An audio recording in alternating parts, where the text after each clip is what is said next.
Peace and blessings, family. Back again. Always good to connect. Always good to chop it up.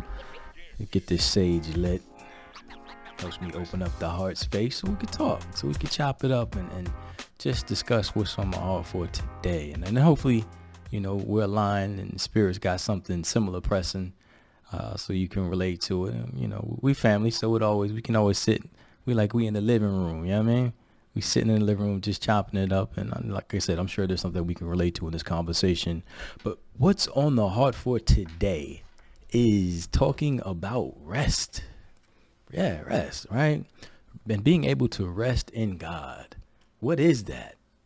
And how do we get to that place where we can surrender and just be cool with resting, right? Just be cool with resting. And, it's funny. One of my favorite songs, my favorite chant, is called Blessed Always. And there's a verse in there. It is repeated. It says, blessed always, for the arms of God surrounds us. Let our joy be so triumphant that we rest in God and say amen. And every time I hear that, I think about the ability to just be able to have such confidence in the presence of God that you can just rest in it with a sense of knowing that everything is good. You just say, so be it. Come what may, so be it. And for me, it's what I'm in the process of doing now is integrating, right? I'm integrating all the lessons that I've learned over the course of the last year and integrating that into my life. And it requires a lot of trust to be able to rest in my knowingness that everything is working for my good and that I can rest in God and just let it be. And so the course of the past week, I get up, I love my 4 o'clock meditations, right? So something just wakes me up out of bed 4 a.m. And of course I go to my chair and I start meditating, and immediately I'm like shot out into outer space, right? And I'm looking down at planet Earth, and I see Earth, spinning on its axis. And Spirit says to me, you see, there is no man, there's no woman, there's no committee that is making the Earth spin on its axis or holding this giant rock in place. It is just the divine presence, the energy, the I am, the presence of God that is omniactive, that's in everything and makes this thing work. And so Spirit told me, you could trust in that. You can trust in that. The very presence that you see here in this meditation is the very presence that you see in the plants, that you see in nature, that you see in yourself, that you see in others. It is in the intangible that, what do we call that? We call that the livity, right? We call that the livity in Rastafarianism. I believe they call it livity or Shakti or prana or, that energy, that life force. That is everything, everywhere, omnipresent, omniactive, omniscient, omnipotent. It's that presence, the presence of God. Goes by many names. Some maybe just call it love, beauty, joy, intelligent, peace, whatever you want to call it. It's there. It's very intelligent. And so as I sat in the meditation, I was like, you know what? I can rest in that. I can rest in that. And as soon as I got up, later on that day, I said, oh, I forgot. I had to go back, right? I had to remember, because sometimes the conditions, right? Conditions of life will show up and you get a little nervous or anxious. You were like, ooh, wait, hold on. Okay, yeah, let me go back to that feeling of being able to rest. And I equate that feeling to like being in the swimming pool or being in the ocean and it's deep and you just kind of lay back and you just get into that state where you could float. I mean, that's natural for us as human beings, right? We have that in us, that ability to be buoyant, that ability to kind of just lighten our body so that we can just carry along. Let the waves carry you, right? And so I'm learning how to do that, but it's so interesting. I have to relearn how to rest. I mean, as babies, we came in this thing knowing that we needed a certain amount of rest. And of course, that was for growth and developmental needs. But from a physical perspective, we still need that too, right?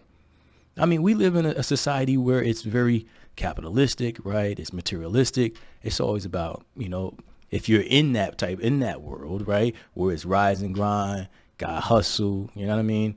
There's a lot of things out there that would compel you, that make you feel compelled, rather, if you still allow yourself to feel like you got to just give it all up to get a bunch of shit that you probably don't even need. Let's keep it a buck, right? Like, it's just how much more can you get, right? How much more do you actually want, right? Of things that were never designed to fulfill you anyway, right? I love when Reverend Michael says, you can never have enough what was never intended to fulfill you, to satisfy you. And so for me, it's kind of like, all right, so let me rest. Let me figure out what rest is.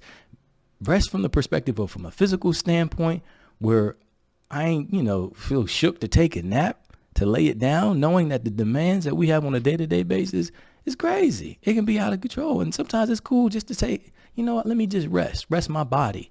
And in that state, in that beautiful state of reverie, right, that's when you get those downloads throughout the course of the day.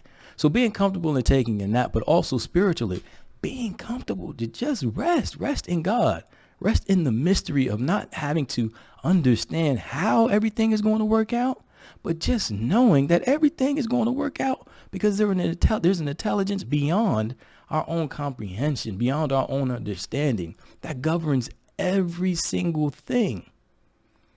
Every single thing. The rose bush don't know how it's going. The rose seed doesn't know how it's going to exactly grow into the bush.